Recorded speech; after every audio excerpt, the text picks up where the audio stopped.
Memasuki tahapan pemilihan kepala daerah 2024, aparatur sipil negara ASN di lingkungan pemerintah Kota Prabu Mulih kembali diingatkan untuk menjaga netralitas.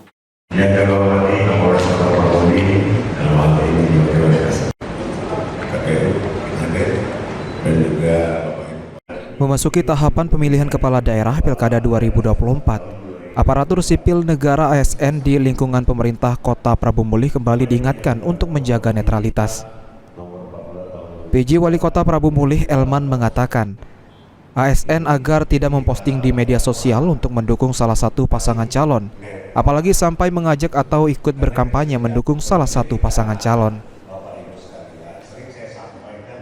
Menghimbau pada ASN ini, fungsi dan tugas ASN itu apa? Pelayan masyarakat, ya layani kesehatan, layani lurah, layani buruh, seperti itu sekitar. Jadi fokuslah bekerja sesuai dengan tupoksi.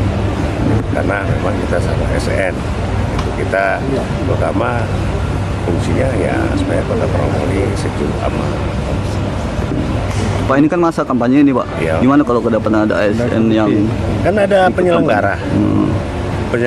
Penyelenggara itu ada Bawaslu yang mengawasi, bukan hanya teman-teman media, bahkan masyarakat, ada Bawaslu.